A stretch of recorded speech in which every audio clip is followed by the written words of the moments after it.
अस्सलाम वालेकुम। Lecture number 13 biochemistry हम लोग पढ़ रहे हैं। प्रीवियस लेक्चर में आप लोगों ने अमीनो एसिड्स को डिटेल में पढ़ा था, उसके स्ट्रक्चर को देखा था।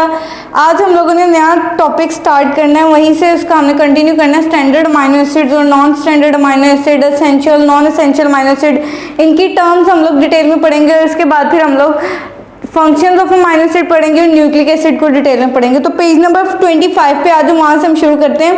पहली डेफिनेशन है standard amino acids. Although more than 300 naturally occurring amino acids are known, but only 20 amino acids take part in the formation of all types of protein, plants as well as animal in origin. आप लोगों को पता है कि जो इंसान के जिस्म को बनाते हैं या किसी जानवर के जिस्म को बनाते हैं, वो ख़ास तौर पर ख़ास जो उनसे होते हैं वो 20 होते हैं। ठीक है, वो 20 अमीनो एसिड्स मिलकर किसी न किसी जानदार को बनाते हैं, चाहे वो पौधा हो चाहे वो जानवर हो। ठीक है, वो ख़ास 20 अमीनो एसिड्स होते हैं। वैसे जो नेचुरली अकरिंग पूरी दुनिया में पाए जाते हैं वो 300 या 300 से ज़ायद हैं। ठीक है, उन 300 या 300 से ज़ायद में से सिर्फ और सिर्फ ऐसे 20 अमीनो एसिड जो कि ओरिजिन बनाते हैं प्लांट और एनिमल लाइफ का, उन 20 अमीनो एसिड्स को क्या कहते हैं? स्टैंडर्ड अमीनो एसिड्स कहते हैं। ठीक है, These 20 amino acids are called primary standard और नॉर्मल अमीनो एसिड्स। इसके अलावा हम लोग स्टैंडर्ड अमीनो एसिड्स को क्या कह सकते हैं? उनको हम लोग प्राइमरी अमीनो एसिड्स भी कह सकते हैं और नॉर्मल अमीनो एसिड्स भी कह सकते हैं। मैं एक बार दोबारा बता देती हूँ कि इस दुनिया में जितने भी नेचुरल अकरिंग 300 से ज़्यादा अमीनो एसिड हैं, उनमें से ख़ास 20 अमीनो एसिड ऐसे हैं जो हमारे जिस्म, जो इंसानों के या जानवरों के जिस्म को बनाते हैं, उनका ओरिजिन होते हैं। उन अमीनो एसिड्स को क्या कहते हैं? स्टैंडर्ड अमीनो एसिड या प्राइमरी अमीनो एसिड या नॉर्मल अमीनो एसिड। उसके बाद सेकंड टर्म पर आते हैं non standard amino acid. The non standard amino acids are those amino acids which do not take part in protein synthesis but many of them play important role in the body. अब मैंने आप लोगों को बताया था कि amino acid का सबसे अहम काम क्या है? उनका काम ही सिर्फ और सिर्फ प्रोटीन बनाना है। लेकिन ऐसे अमीनो एसिड जो प्रोटीन ना बनाते हो बल्कि वो बॉडी के अंदर कोई और अहम किरदार अदा कर रहे हो, तो ऐसे अमीनो एसिड्स को क्या कहते हैं? Non standard amino acid. Standard amino acid वो अमीनो एसिड जो सारे के सारे प्रोटीन बनाते हो, और 20 जो उनसे खास अमीनो एसिड हैं जो जिस्म में पाए जाते हैं वो स्टैंडर्ड अमीनो एसिड है। और ऐसे अमीनो एसिड जो प्रोटीन नहीं बनाते बल्कि जिस्म के दूसरे काम करते हैं, दूसरे अहम काम करते हैं, उन अमीनो एसिड्स को क्या कहते हैं? नॉन स्टैंडर्ड अमीनो एसिड उनको कहते हैं। आगे नेक्स्ट थर्ड टर्म पर आ जाओ, एसेंशियल अमीनो एसिड्स। एक बार रीड कर लेते हैं पेज नंबर 25 पे। Essential amino acids are those amino acids which are not produced by our body and must be taken in diet. अब एसेंशियल अमीनो एसिड्स की बात कर लेते हैं। एसेंशियल अमीनो एसिड ऐसे अमीनो एसिड हैं जो कि हमारे जिस्म के अंदर पहले से ही मौजूद नहीं होते हैं, कुदरती तौर पर हमारे जिस्म के अंदर नहीं होते हैं, बल्कि हमको उनकी उन अमीनो एसिड्स की ज़रूरत पूरी करने के लिए हमें अपने खुराक के ज़रिए वो अमीनो एसिड अपने अंदर हासिल करने होते हैं। ठीक है, उन अमीनो एसिड्स को क्या कहते हैं? एसेंशियल अमीनो एसिड कहते हैं। नेक्स्ट पेज पे आ जाओ, पेज नंबर 26 पर, उस पर हम लोग पढ़ेंगे नॉन एसेंशियल अमीनो एसिड। वो किसे कहते हैं? Non-essential amino acids are those amino acids that can be synthesized by our body। अब ऐसे अमीनो एसिड जो हमारे जिस्म सिंथेसाइज करे, ठीक है, जो हमारे जिस्म से सिंथेसाइज हो, जो हमारे जिस्म में पहले से मौजूद हो और उनको हमको खुराक के जरिए ना हासिल करना पड़े, ऐसे अमीनो एसिड को क्या कहते हैं? Non essential amino acids. Essential और नॉन एसेंशियल में समझ आ गई ना? एसेंशियल अमीनो एसिड ऐसे जिनकी हमें ज़रूरत है। ज़रूरत कब पड़ती है? जब वो हमारा जिस्म नहीं बना रहा था बल्कि हमें अपनी डाइट के जरिए, अपनी खुराक के जरिए उसको इनटेक करना होता है। और ज़रूरत तब नहीं होती जब वो ऑलरेडी हमारे जिस्म में बन रहे होते हैं, ऑलरेडी हमारे जिस्म के अंदर मौजूद होते हैं। ऐसे अमीनो एसिड को हम लोग क्या कहेंगे? Non essential amino acid. दोनों में फर्क पता चल गया। आगे हम लोग नेक्स्ट टॉपिक स्टार्ट करते हैं, functions of amino acid. Amino acid की तीनों टर्म्स मैंने पढ़ा दिया, अब हम लोग पढ़ते हैं फंक्शंस ऑफ अमीनो एसिड कि अमीनो एसिड का क्या क्या किरदार है हमारे जिस्म के अंदर या पूरी दुनिया में, ये क्यों अमीनो एसिड बनाए गए थे। अमीनो एसिड क्या है? बायोलॉजिकल मॉलिक्यूल है। क्या करते हैं? इनका सबसे बड़ा काम यह है कि ये लोग प्रोटीन बनाते हैं। ठीक है, बिल्डिंग ब्लॉक्स ऑफ प्रोटीन है। फंक्शन एक बार पढ़ लेते हैं।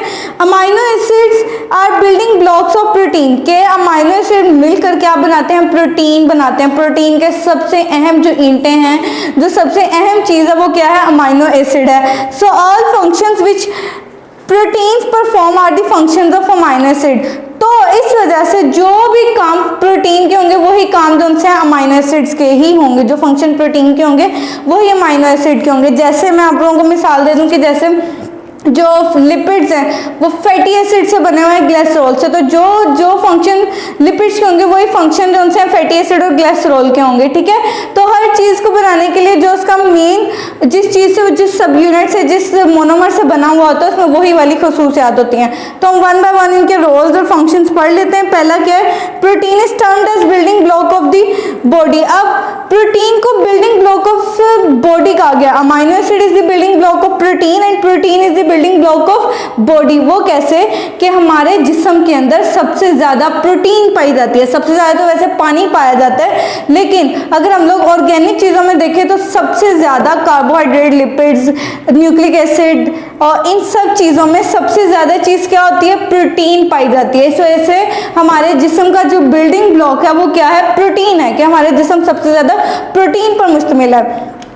It is called this because protein is vital in the maintenance of body tissue including development and repair। वो इस वजह से कहा जाता है, एक तो इसकी तादाद ज़्यादा ही हमारे जिस्म में सबसे ज़्यादा पाया जाता है, इसके अलावा इसको इस वजह से बिल्डिंग ब्लॉक कहा जाता है क्योंकि ये हमारी बॉडी टिश्यूज़ को मेंटेन रखता है। हमारे जो बॉडी है वो मिलियन ट्रिलियन सेल से बनी है। जब सेल मिलते हैं तो टिश्यू बनाते हैं, तो उन बॉडी टिश्यूज़ को मेंटेन रखने के लिए प्रोटीन का होना ज़रूरी है। उन टिश्यूज़ को बरकरार रखने के लिए, शेप में रखने के लिए, उनके कॉन्स्टिट्यूएंट को इक्वल रखने के लिए प्रोटीन का होना लाजिम है। इसके अलावा डेवलपमेंट और रिपेयर भी जो है ना वो प्रोटीन ही देती है। सेकंड हम लोग फंक्शन देखिए, protein is a major source of energy. जितने भी आप लोगों ने मॉलिक्यूल्स पढ़े हैं, बायोलॉजिकल मॉलिक्यूल्स पढ़े हैं, वो सारे के सारे उनका तकरीबन मेन फंक्शन क्या है, वो एनर्जी प्रोवाइड कर रहे हैं। हम लोग जितने भी हम लोग अपनी खुराक के जरिए कार्बोहाइड्रेट्स वगैरह लेते हैं, लिपिड्स वगैरह खाते हैं, न्यूक्लिक एसिड खाते हैं, तो उन सब का मकसद क्या है, हमें एनर्जी देना ताकि हम लोग उठ के काम कर सकें, अपनी रोज़मर्रा के जितने भी काम काज है उनको मुकम्मल कर सकें। तो ये एनर्जी जो उनसे हम लोग अपनी खुराक के जरिए लेते हैं, जिसके अंदर लिपिड्स भी होते हैं, प्रोटीन भी होती है, ये भी होती है, जितनी बायोलॉजिकल मॉलिक्यूल्स होते हैं। तो protein is also a source of energy. तो amino acid is also a source of energy, क्योंकि प्रोटीन सोर्स ऑफ एनर्जी है। प्रोटीन किससे बने हुए हैं, अमाइनो एसिड से। तो अमाइनो एसिड का काम भी क्या है, एनर्जी प्रोवाइड करना। नेक्स्ट फंक्शन है, protein is involve in the creation of some hormones. Protein जो है कुछ हार्मोन्स बनाने के लिए भी किरदार अदा करता है। Enzymes are proteins that increase the rate of chemical reactions in the body. अब जो हमारे जिस्म के अंदर मुख्तलिफ केमिकल रिएक्शंस होते हैं, जैसे मेटाबॉलिज्म, एनाबॉलिज्म, कैटाबॉलिज्म, इन रिएक्शंस को चलाने के लिए, इन रिएक्शंस को प्रोसीड करने के लिए एंजाइम्स का इस्तेमाल होता है। तो वो जो एंजाइम्स है ना वो ज़्यादातर प्रोटीन के बने हुए होते हैं। तो इस तरह जो सा प्रोटीन एंजाइम्स बनाता है, इस तरह फिर हमारे जिस्म के अंदर निज़ाम जितने भी केमिकल रिएक्शंस हैं वो अमल में आते हैं, वो सारे प्रोसीड होते हैं। तो इस वजह से प्रोटीन इस लिहाज से भी अपना काम करती है। नेक्स्ट फंक्शन है, protein is a major element in transportation of certain molecule. For example haemoglobin is a protein that transport oxygen throughout the body. मैंने आप लोगों को बताया था कि प्रोटीन जो है वो मुख्तलिफ मॉलिक्यूल्स को अपने जिस्म में, जो हमारे जिस्म में एक जगह से दूसरी जगह लेके जाता है। मिसाल के तौर पर हमारे जिस्म में एक मॉलिक्यूल है विच इज हीमोग्लोबिन। हीमोग्लोबिन जो है पूरा का पूरा प्रोटीन से बना हुआ है, ठीक है। अब उसका काम क्या है, वो हमारे पूरे जिस्म के अंदर ऑक्सीजन को डिस्ट्रीब्यूट करता है, पूरे जिस्म के अंदर ऑक्सीजन की ट्रांसपोर्ट करता है, ठीक है। हीमोग्लोबिन क्या है, प्रोटीन है। प्रोटीन क्या कर रही है, ऑक्सीजन की ट्रांसपोर्ट कर रही है। तो इसका मतलब यह है कि प्रोटीन हमारे जिस्म के अंदर जरूरी चीजों की ट्रांसपोर्टेशन भी करवाती है, एक काम ये भी है प्रोटीन का।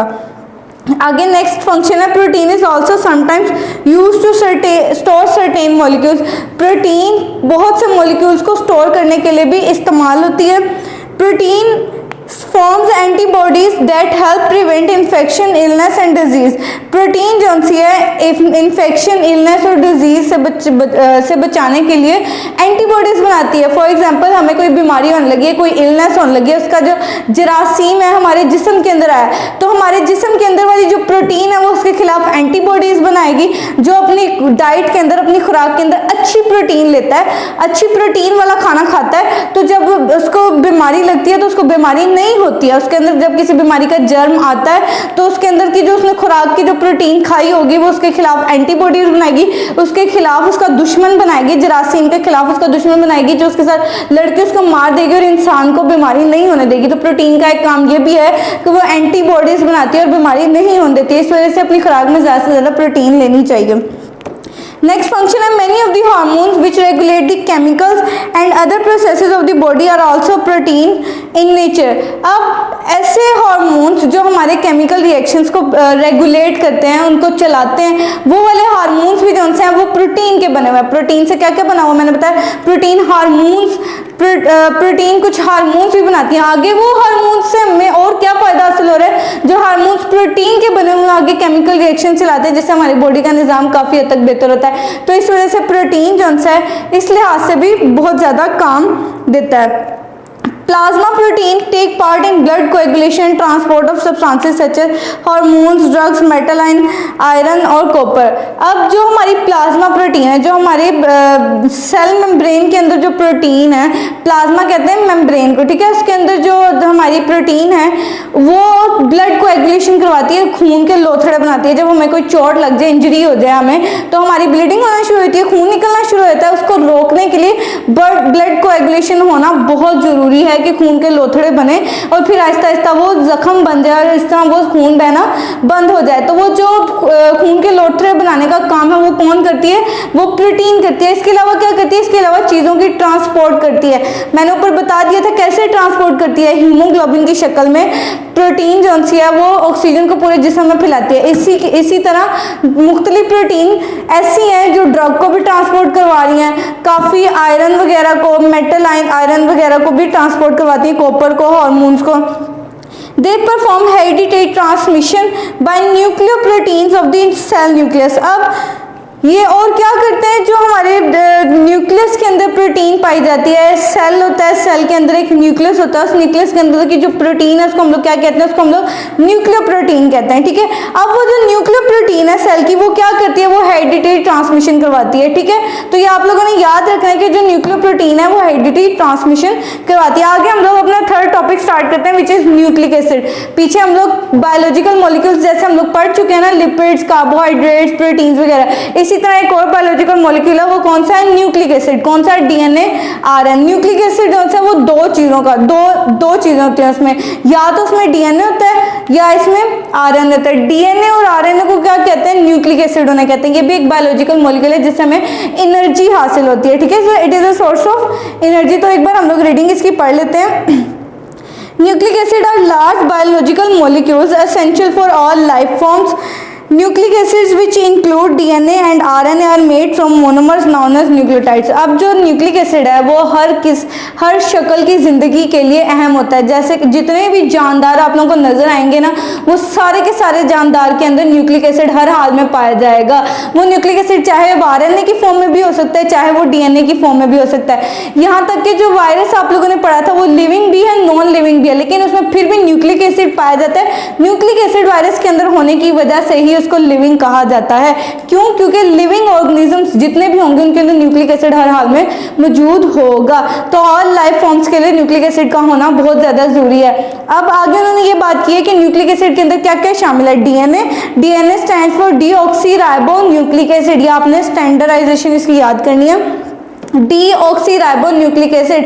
And RNA stands for ribo nucleic acid, ठीक है। ये आप लोगों ने दोनों बातें याद रखनी है। न्यूक्लिक एसिड जो है वो किससे बना हुआ है, न्यूक्लियोटाइड से बना हुआ है। जैसे हम लोगों को पता है कि प्रोटीन जो है अमाइनो एसिड से बनी हुई है, इसी तरह जो कार्बोहाइड्रेट्स हैं वो शुगर से बने हुए हैं, लिपिड्स जो हैं फैटी एसिड और ग्लिसरॉल से बने हैं। बात यहाँ पे आती है कि न्यूक्लिक एसिड किससे बने हुए हैं, जो डीएनए आरएनए वो किससे बने हुए हैं, वो बने हुए हैं न्यूक्लियोटाइड से। वो किससे बने हुए हैं, न्यूक्लियोटाइड से। अब न्यूक्लियोटाइड को हम लोग डिटेल, जैसे हम लोगों ने अमाइनो एसिड, फैटी एसिड्स को डिटेल में पढ़ा था ना, जिनसे प्रोटीन, कार्बोहाइड्रेट, लिपिड्स वगैरह बनते थे, इसी तरह हम लोग न्यूक्लियोटाइड को डिटेल में पढ़ेंगे। जो खुसूसियात न्यूक्लियोटाइड की होंगी वही खुसूसियात न्यूक्लिक एसिड की या डीएनए आरएनए की होगी, ठीक है। Two types of nucleic acid. Nucleic acids दो तरह के होते हैं। कौन से, डीएनए जिसको क्या कहते हैं, डीऑक्सीराइबो न्यूक्लिक एसिड, या फिर आरएनए राइबो न्यूक्लिक एसिड। अब न्यूक्लियोटाइड क्या होता है, nucleotide are the building blocks of nucleic acid. Nucleic acid, DNA या आरएनए, इन दोनों का बिल्डिंग ब्लॉक क्या है, इन दोनों का बिल्डिंग ब्लॉक न्यूक्लियोटाइड है। जैसे amino acids are the building block of protein, fatty acids and glycerol are the building blocks of lipids. इसी तरह nucleotides are the building blocks of nucleic acid, ठीक है। अब Each nucleotide has 3 component, 5 carbon sugar, a phosphate group and a nitrogenous base. अब जैसे हम लोगों ने अमीनो एसिड का स्ट्रक्चर पढ़ा था ना कि उसके अंदर अल्फा कार्बन होती है, उसके साथ एक हाइड्रोजन होता है, उसके साथ कार्बोक्सिलिक ग्रुप होता है, उसके साथ अमीनो ग्रुप होता है, उसके साथ आर ग्रुप होता है। इसी तरह न्यूक्लियोटाइड का हम लोग स्ट्रक्चर पढ़ेंगे। न्यूक्लियोटाइड के अंदर 3 कंपोनेंट्स होते हैं। कौन कौन से होते हैं? एक 5 कार्बन शुगर होती है, एक 5 कार्बन शुगर होती है, उसके साथ 3 फॉस्फेट ग्रुप होते हैं और उसके बाद एक नाइट्रोजनस बेस होती है। ये 3 चीजें जो सी न्यूक्लियोटाइड इन 3 चीजों से मिलकर बना होता है। नेक्स्ट पेज पे आ जाओ, पेज नंबर 27 पर। The combination of a nitrogen base and 5 carbon sugar is called nucleoside and the phosphate is added to a nucleoside, the molecule is called nucleotide. अब ये न्यूक्लियोसाइड और न्यूक्लियोटाइड दो अलग चीजें हैं। मैंने बताया था कि न्यूक्लियोटाइड उनसे 3 चीजों से बना होता है, nitrogenous base, 5 carbon sugar, phosphate group. लेकिन जब दो चीजों की बात कर ली जाए, नाइट्रोजनस बेस और 5 कार्बन शुगर, ये दोनों मिलकर क्या बनाएंगे? न्यूक्लियोसाइड। जब इसके अंदर फॉस्फेट ग्रुप ऐड हो जाएगा तो ये क्या बन जाएगा? न्यूक्लियोटाइड बन जाएगा। न्यूक्लियोटाइड होगा तो न्यूक्लिक एसिड बनेगा, न्यूक्लियोसाइड से न्यूक्लिक एसिड नहीं बनता है। ठीक है, ये बात आप लोगों ने याद रखनी है कि न्यूक्लियोटाइड मिलेंगे ज़्यादा सारे तो तब जाके न्यूक्लिक एसिड बनेगा, चाहे डीएनए बनेगा चाहे आरएनए बनेगा। न्यूक्लियोटाइड के 3 कंपोनेंट्स हैं, नाइट्रोजनस बेस, 5 कार्बन शुगर और फॉस्फेट ग्रुप। ठीक है, तो आज का लेक्चर इतना ही है। कल हम लोग कंपोनेंट्स को डिटेल में पढ़ेंगे पेज नंबर 27 तक। तो कोई समझ ना आई हुई तो क्वेश्चन ज़रूर कीजिएगा। अल्लाह हाफिज़।